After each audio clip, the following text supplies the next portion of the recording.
Ju thatë që jeni kryeministër i votuar nga shqiptarët, patjetër, po besoj dhe qytetarët që protestojnë në bulevardin pas krave tonë dhe ato janë qytetarë shqiptarë. Si kryeministër besoj që një pjesë të mirë qytetarëve keni detyrimin të thoni se kush po i shtyn këto qytetarë që të protestojnë, me që ju thoni që ka forca terta apo persona të tjerë mbrapa që i shtyn. Dhe pyetja e dytë, përveç kërkesës për dorëheqje dhe thirrjes për dorëheqje, nga protestuesit është artikuluar dhe fjala burg.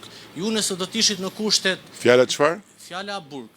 Burg për kryeministrin, nëse ju do t'ishit në kushtet midis burgut dhe dorëheqjes. Do t'jepni dorëheqje për shmangur këtë fundit? Tani unë nuk do të përgjigjem, sepse po të përgjigjem do konsiderohem si njeri që nuk respekton mediat. Kështu nuk kam përgjigje unë për këtë pyetje, sepse kjo pyetje nuk është pyetje. Fare. Kësaj pyetje i mungon çdo lloj etike.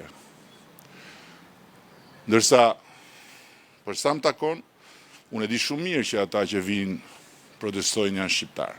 Dhe unë nuk u përgjigja ndaj shqiptarëve që vinë protestojnë, u përgjigja ndaj atyre që thonë ne duam dorëheqjen pa kushte, duke thënë që unë nuk kam fare ftesë për ta. Nuk janë ata që kam ftuar unë, se unë e di se cilët janë ata, unë e di se si funksionojnë ata, dhe ata janë pjesë e manipulatorëve. Ndërkohë unë e kam me ata që janë pjesë e asaj turme, ose ati grupi në bulevard, që nuk kanë lidhje me këta të parët, që nuk dalin në bulevard për të kërkuar dorëheqjen time. Për sa i përket burgut, kjo është një temë që meriton vetëm një koment nga ana ime. Koha kur njerëzve u tregoi burgu nëpër rrugë është një kohë të cilën e kemi lënë shumë pas. Dhe unë jam njeriu që me krenari kam udhëhequr betejën më të madhe historike të shqiptarëve dhe të Shqipërisë për shqiptarët dhe për të gjithë të tjerët njësoj, duke i hapur rrugë reformës në drejtësi, duke i dhënë jetë një strukture e cila është tërësisht e pavarur nga unë dhe e cila bën punën në shërbim të drejtësisë.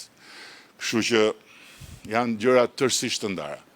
Dhe kjo është prap pjesë e spekulimeve dhe e manipulimeve, por unë kam parë shumë nga këto, edhe këto së më bëjnë përshtypje fare. Janë film shumë i vjetër që ka gjithmonë një fund. Dhe ajo që më vjen keq me ata që vazhdojnë i shkojnë nga mbrapa, atyre honxhobonxhove të tjerë që janë nën dritarësit profesionist të Shqipërisë, është që janë njësoj si ata që shkojnë te njëjti film dhe mezi presin që fundi të jetë ndryshe dhe që personazhi i tyre të triumfojë. Nuk ndodh kjo. Është një film me fund që e kanë parë gjithë. Pyetje tjetër ka? Sa minuta?